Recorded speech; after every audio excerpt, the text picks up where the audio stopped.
quote-unquote muscle mommies, a term coined on social media to describe attractive, strong, muscular-built women. You know the type. I don't gotta explain it to you. You know, lean beef patty, Sarah Safari, Anissa from Invincible. By the way, I got a haircut. You feel me? I got a haircut. What you think? What you think? Oh my god. Yo, what'd you say in that song about the grease is laid, about the waves? We the wave, like Christian Combs with a brush in his hand once the grease is laid. Shit is 360 like the label deal. Yeah, you feel me? He's talking about me, of course. Alright, anyways. You know the muscular mamacitas of now. But do you know the muscle mommies of times past? If you went through the American public school system, probably not. So let me put you on, alright? Starting off strong, we've got Cthulhu. Let me put my glasses on so I look more creditable. But anyways, Cthulhu was a 13th century princess, daughter of Kaido Khan, and the granddaughter of Genghis Khan.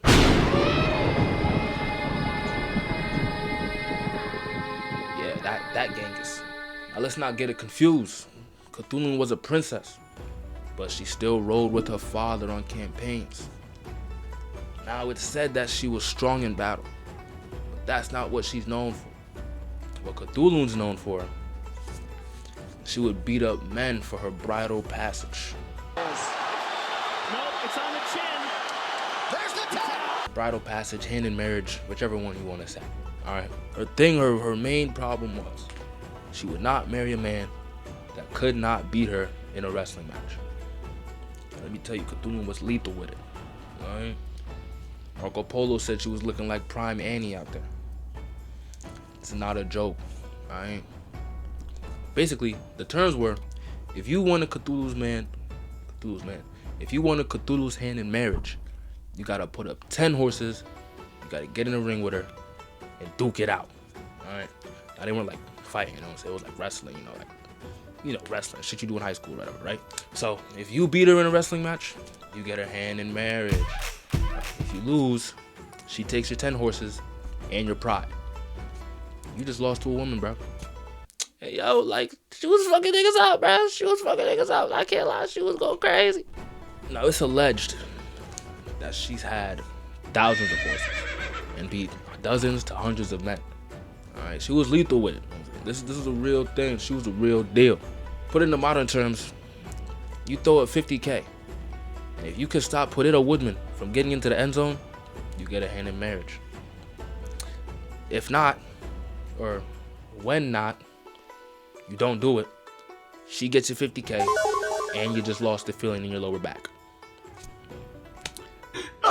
My ears burn. The fact that she was even allowed to do this in this time period just goes to show you how formidable and how strong she really was. Alright? A side note, I think they got the idea for Kaido and Yamato from One Piece from Kaido and Cthulhu. But there's no confirmation on that. That's just my own little conspiracy theories. You feel me? That's just a game theory. Anyway, that's just a history theory.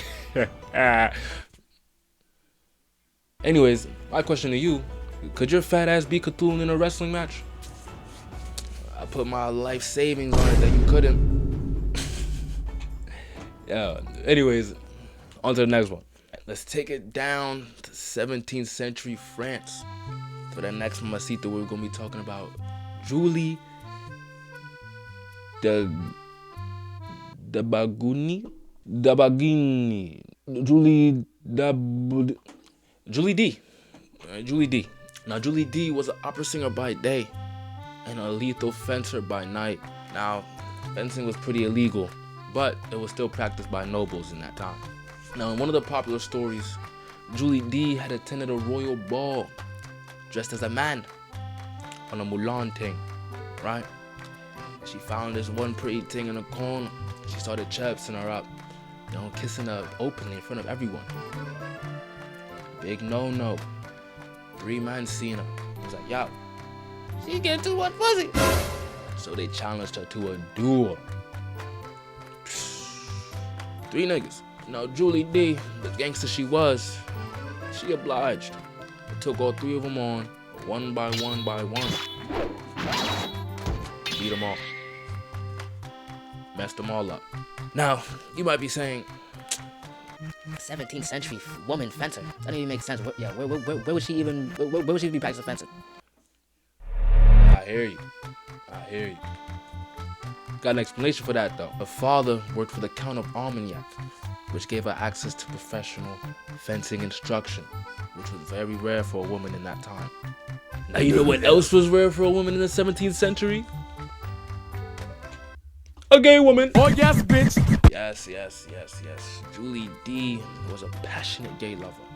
So passionate, in fact, that a woman she fell in love with got sent to a covenant, right?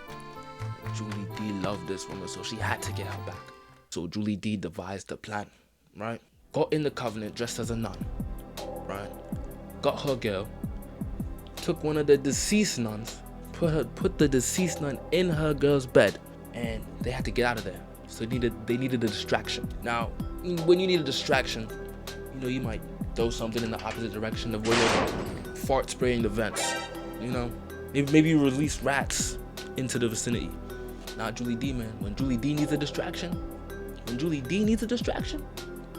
she gonna set the whole room on fire. I'll be popping sparkles and champagne.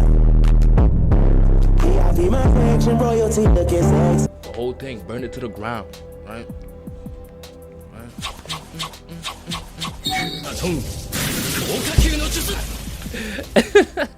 Burn it all to the ground, bruh.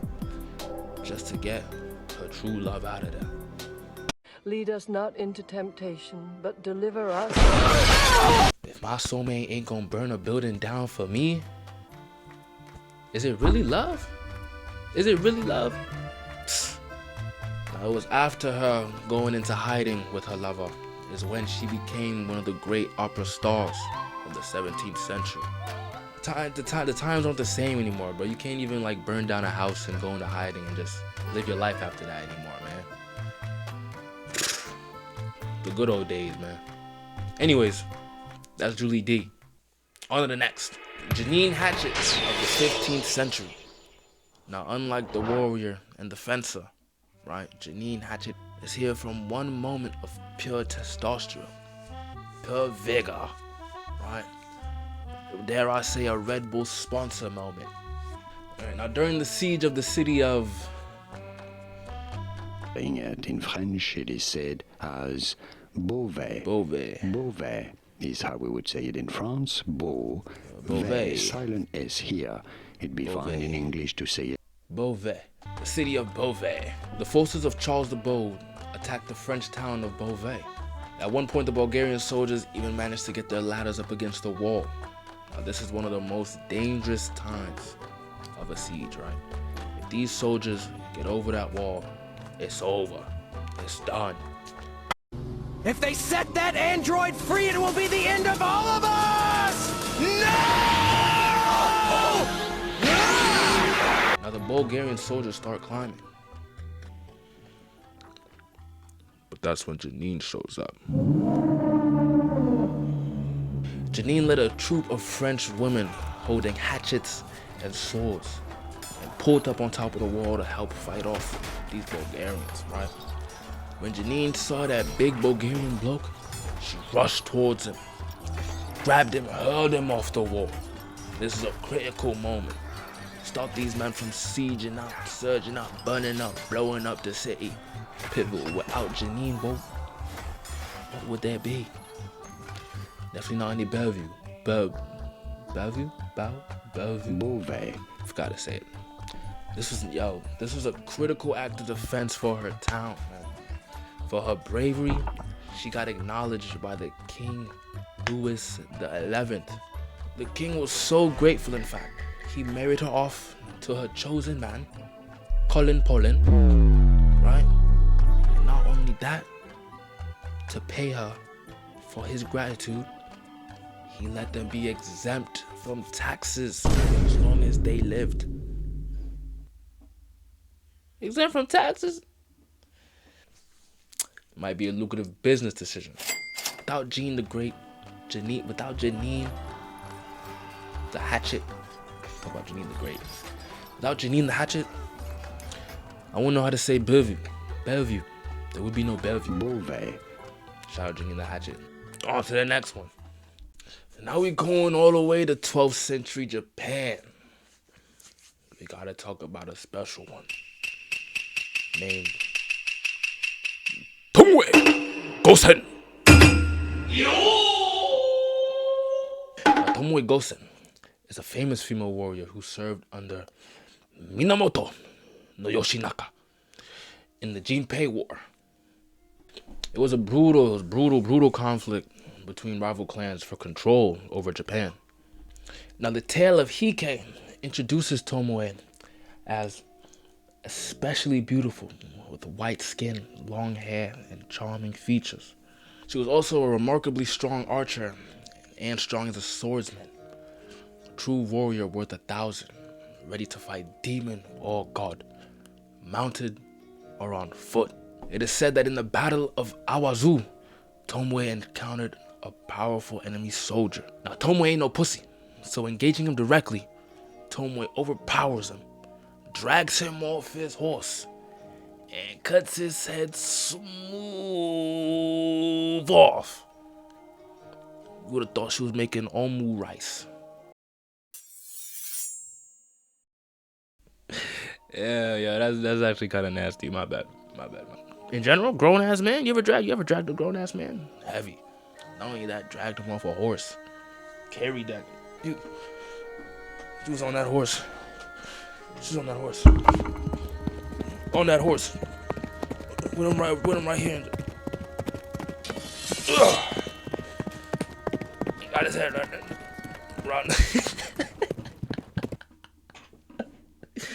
Yo, that's crazy grip strength though. Now we're gonna keep it in Japan, but we're gonna bring it up to the 19th century, a little bit more recent. We gotta talk about Nakano Takeko.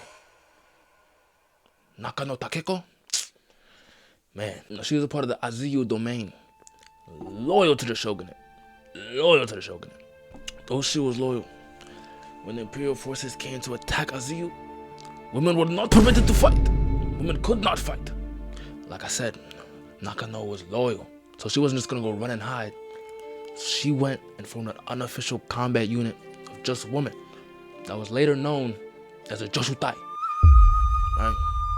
And they went to fight on the battlefield anyway. Different accounts describe Takeko leading a direct charge into imperial troops wielding firearms. She was only wielding a naginata. You know the weapon the bald guy had in Bleach? You know what I'm saying? That's all she had. These niggas had the blick. She had the, you know what I'm saying? They had the pole, but she had the real pole. Now, during the clash, she was able to cut down multiple enemy soldiers before she got shot in the chest.